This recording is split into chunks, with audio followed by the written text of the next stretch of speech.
Hey, shalom, shalom. It's the brother Abayabah from the DC Church, coming at you, giving all praise, glory, and honor to Yahweh Ba'ashem Yahweh Shai, Ba'ashem Rekal Kodash, Yahweh being the Heavenly Father, Yahweh Shai, being whom the world ignorantly calls Jesus Christ, Ba'ashem in the name, Rekal many Spirit, Kodash meaning holy. These are the names and the powers that I come to you in order to profess the 100% truth and Lord's will seal the elect's faith. Shanya Kabak, whatever cause are claiming out by Ith, meaning double honors to the elders and apostles of GMS in these times, whom the Heavenly Father had enlisted the 100% truth to. And Shalom, wa Barakum Labakar, Shasha Allah, peace and blessings be upon the elect of the nation of Israel. And to the men out there that's pushing this word in sincerity and truth, to you I say Shalom, wa Barakum, my thumb, peace and blessings be upon you. Now, without further ado, we are currently in the Day of Atonement in the year of 2024. And, you know, as time progresses, you get a deeper understanding of, you know, different elemental and fundamental aspects of our high holy days. And furthermore, you know, a better understanding of the Heavenly Father. Now, on this Day of Atonement, you know, unfortunately I had to work, but, you know, I'm so used to fasting for days, you know, without food and water, to where it doesn't really affect me as much, but I would like to have been in more of a solemn state. Now, although we are in a situation to where Yahweh Shai did bear the burden of the sacrificial offerings, and, you know, essentially, we don't have to sacrifice anymore. We don't have to put a lamb or a bullock or a turtle dove or any animal that's sufficient to burn on the altar, because Yahweh Shah HaMashiach bore all of it himself. You know, and as I was sitting here, one thing that I reflected on was the actual event of Yahweh Shai bearing everyone's burdens, and the actual mindset that Yahweh Shai adapted, and what he felt, and the emotions of everything that was involved in that specific event.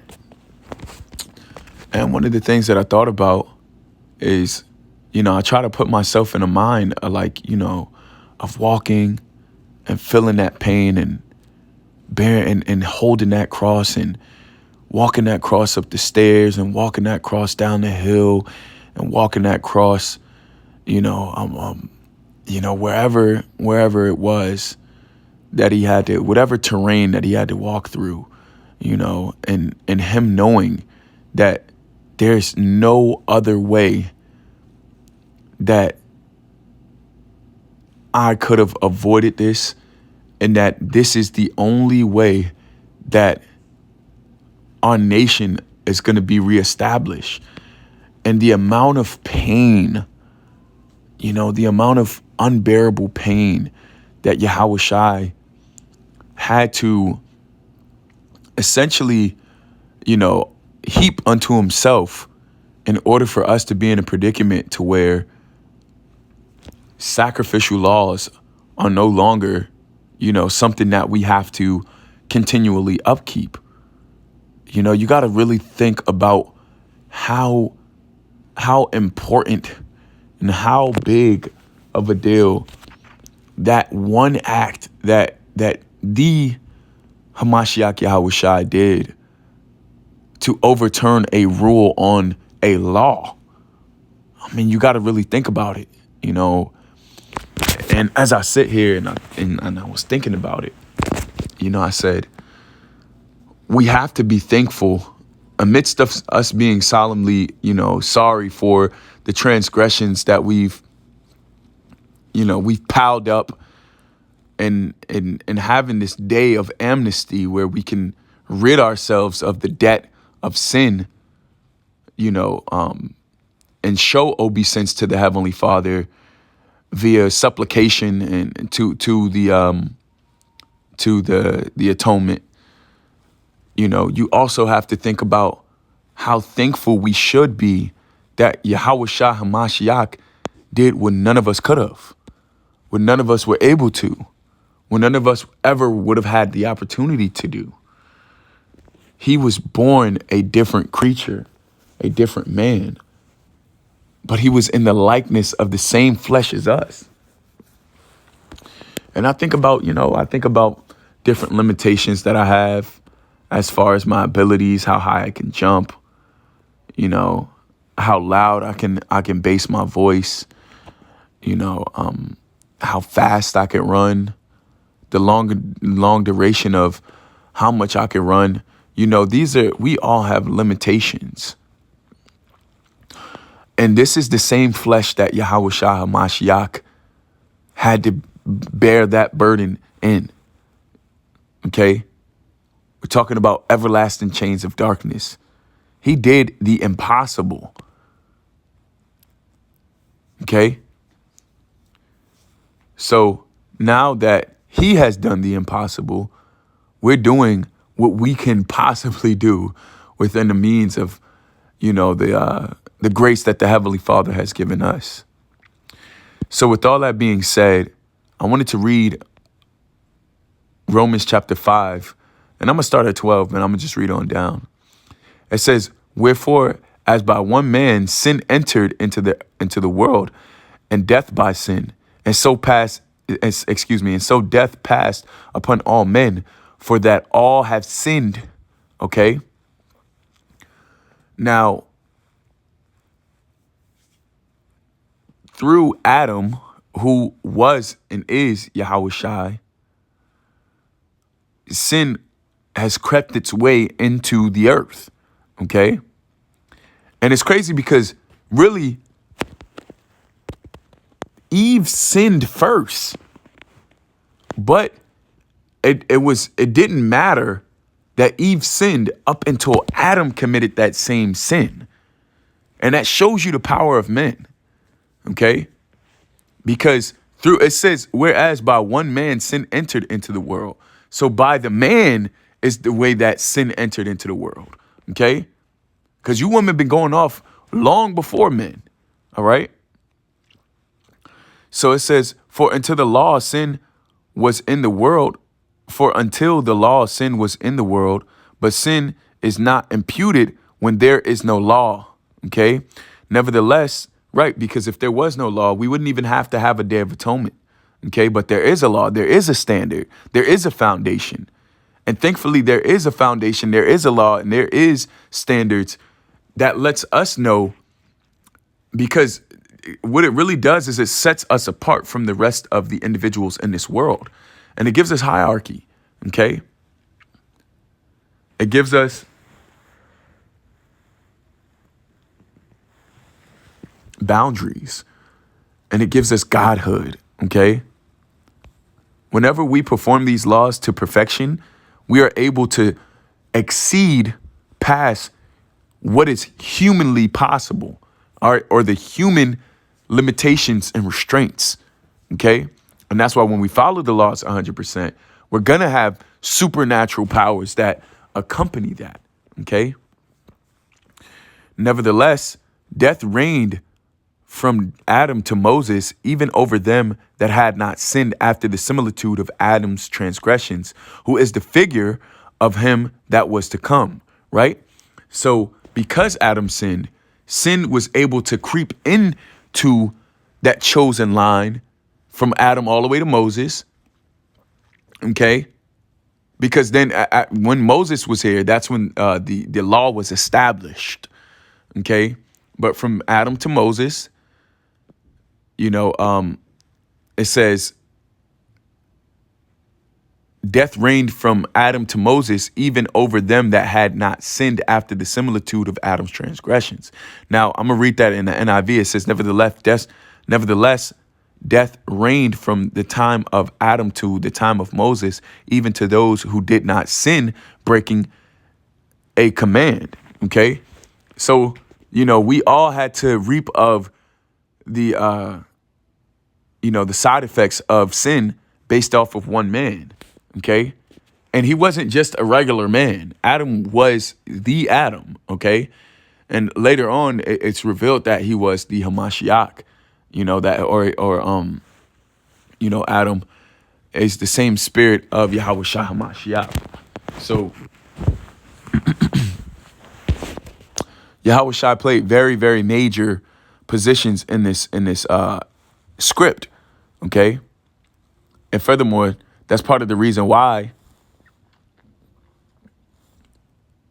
he was able to play a major part as to helping propitiate for something that he started. All right. So, and you can only, I would I would give my life to know the thoughts of what Yahweh Shai was thinking during the time of his crucifixion, because you can only imagine the knowledge that he had, and knowing that he was these certain characters, even though the scriptures say that there's no remembrance of the time before, he can only read about it, but he knew that he was those characters because Yahweh Shai was supernatural. Okay. But it says, but not as the offense, so also is the free gift. Okay. So in NIV it says, but the gift is not like the trespass. All right. But it says, but not as the offense, so also is the free gift. Right. So you got to understand the Heavenly Father is dualitary. He's very, very balanced in everything that he does and everything that he executes. Everything is balanced. So if there's going to be offense, then the Heavenly Father is also going to allow you to propitiate. If there's an up, there's a down. And it tells you that, Sirach 33rd chapter, verse 17. Okay, the Lord is very balanced in all of his doings. Okay, and that's why he's justified in all of his doings, because having balance is just. All right. So it says, for if,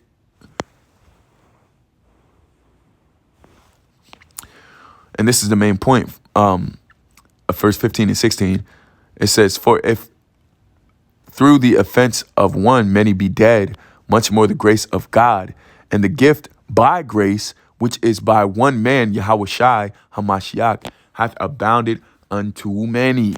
Okay. And to be quite frank,